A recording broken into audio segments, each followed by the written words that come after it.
Hi guys! Live ba? Ha? Hindi. Happy New Year! Ayan. Dito kami sa allotment at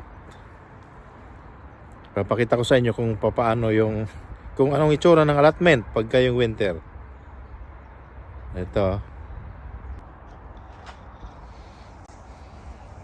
Ito guys ang itsura ng aking allotment pagka yung winter.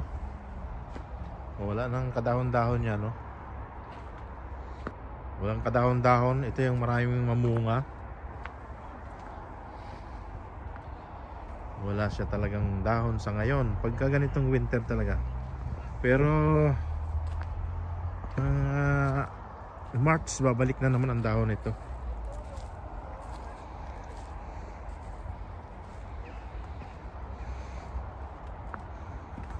Ganito ang itsura ng allotment ko. Itong punong ito, akala mo patay na, pero ito yung plum. Maraming mamunga yan.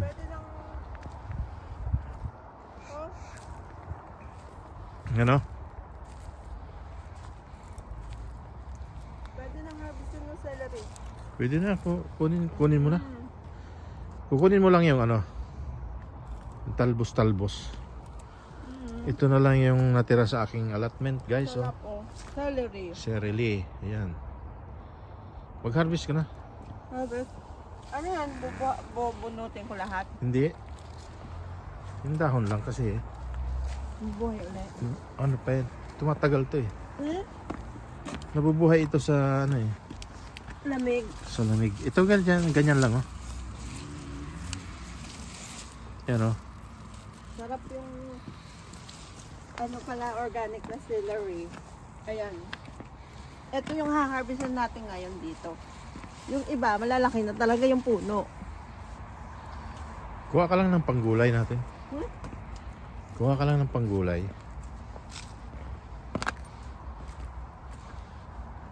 Ito guys, yung aking strawberry, ayan, oh. Kala mo patay na yan.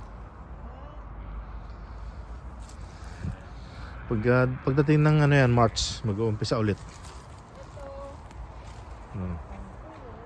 Ganito ang aking allotment. Pagka yung ganito, malungkot, walang mga dahon.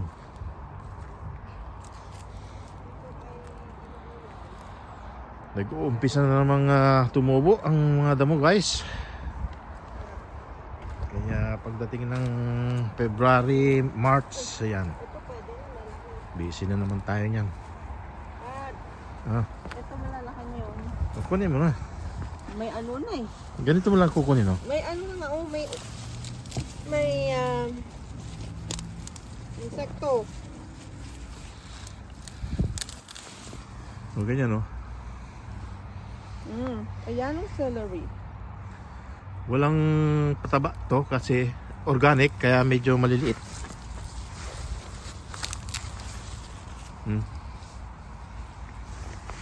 Yung medyo mga bata. Ano? Oo, ganyan lang. Masarap siya. Sarap.